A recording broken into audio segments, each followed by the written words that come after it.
सभिनी दोस्तन के सिक भरियो सलाम। दोस्तों अॼु जी हिन वीडियो में पाण क्लास 10 जो आख़िरी बैत जेको आहे द मैन हू विन्स, यानी उहो माण्हू जेको खटे थो। दोस्तों हिन बैत के लिखण वारो एनानिमस मतलब त गुमनाम, यानी हिन बैत के लिखण वारो गुमनाम आहे। शाइर गुमनाम आहे पर ॻाल्हियुनि में दम आहे। मज़े जी ॻाल्हि इहा अथव त अहिड़े क़िस्म जी शाइरी जेकॾहिं असांजी संगत खे हथ अची वञे त हू पंहिंजो नालो ॾेई उन खे वायरल कंदी आहे, पर हिते ईअं नाहे। जंहिं बैत जो धणी साईं या जंहिं बैत खे लिखण वारो सही तरीक़े सां ज़ाहिर नाहे, ओसी ताईं ॿियो को बि उन जी शाइरी जो धणी नाहे थींदो।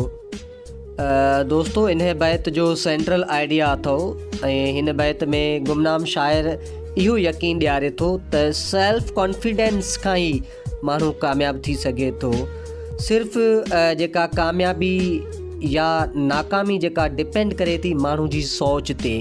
जेकॾहिं हू उन खे पंहिंजे पाण ते यकीन आहे त मां करे सघां थो, मां कामयाबु थी सघां थो, त यकीनन हू कामयाबु थींदो। जेकॾहिं उन जी सोच इहा अथव त मां कुझु कोन थो करे सघां या मूंसां इहो न थींदो, यानी उन खे पंहिंजे पाण ते डाउट अथव, त हू यकीनन फ़ैल थींदो। इहो इन जो सेंट्रल आइडिया अथव। हाणे पाण इन बैत खे पढ़ूं था। शाइर पहिरीं पैरा में फरमाए थो त if you think you are beaten, you are.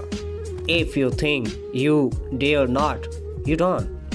If you like to win, but you think you can't, it is almost certain you won't.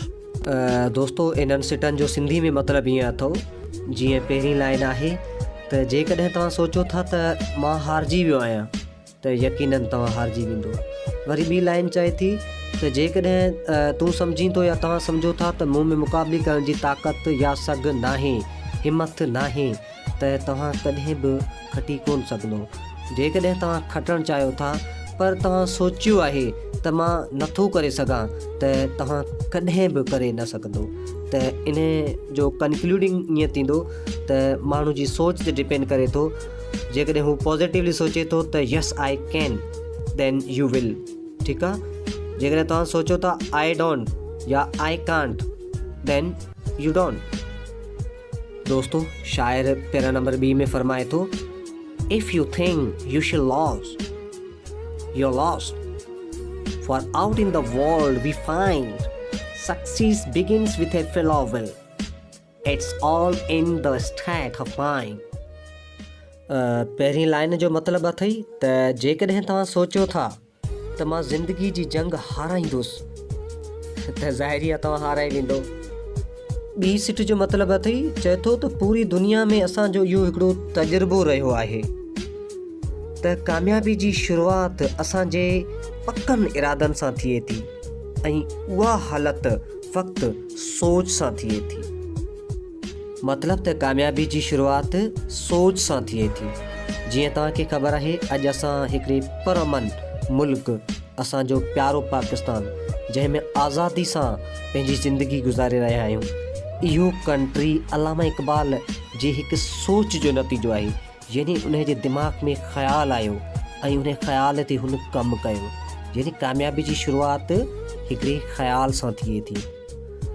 दोस्तों शाइर स्टैंज़ा नंबर 3 में फरमाए थो if you think you are outclassed, you are. You have got to think high to rise. You have got to be sure of yourself before you can ever win a prize. इन्हे बंद जे पहिरीं सिट जो मतिलबु अथव त जेकॾहिं तव्हां सोचियो था त तव्हां आउट क्लास्ड आहियो, तमामु बहितरीनु आहियो, यू आर, त तव्हां यकीनन बहितर थींदो। वरी ॿी सिट में शाइर चए थो त तव्हांखे मथे चढ़ण लाइ, यानी तरक़ी करण जे लाइ अहिड़ा ख़्याल पैदा करणा आहिनि, यानी सोच वॾी रखियो। ठीकु आहे। ऐं टी सिट जो मतिलबु आहे त पाण ते पूरो यकीन हुजणु खपे। ठीकु आहे। ऐं वरी चौथी सिट जो मतिलबु अथई त तव्हांखे बैद में पंहिंजी कोशिश जो, पंहिंजी महिनत जो अजूरो जेको आहे, उहो इनाम जेको आहे उहो तव्हांखे मिलंदो। यानी तव्हां जेका आहे उहा खटे वेंदो। ऐं उहा खटंदो जेको उहो तव्हांजो इनाम हूंदो। कंक्लूडिंग इन पैरा जो इहो अथई, हिन में शाइर माना चए थो त तव्हांखे पंहिंजे पाण ते यकीन हुजणु खपे ऐं तरक़ी करण जे लाइ आला ख़्याल हुजणु खपनि तव्हांजा, ऐं तव्हांखे पंहिंजे पाण ते यकीन हुजणु खपे ऐं तव्हांजी महिनत जो सिलो तव्हांखे मिलंदो। सिलो जेको उहो हूंदो उहो तव्हांजी प्राइज़ हूंदी। दोस्तो हाणे क्लास 10 जो आख़िरी बैत उन जी बि आख़िरी स्टेंजा जंहिंमें शाइर फरमाए थो, Life's battles don't always go to the stronger or faster man, but soon or late the man who wins is the man who thinks he can. Line पहिरीं ऐं ॿीं जो सिंधीअ में गॾियल मतिलबु अथव त हयातीअ जी जंग में फ़क़्ति वधीक ताक़तवर ऐं वधीक चुस्त माण्हू कामयाबी हासिल न कंदा।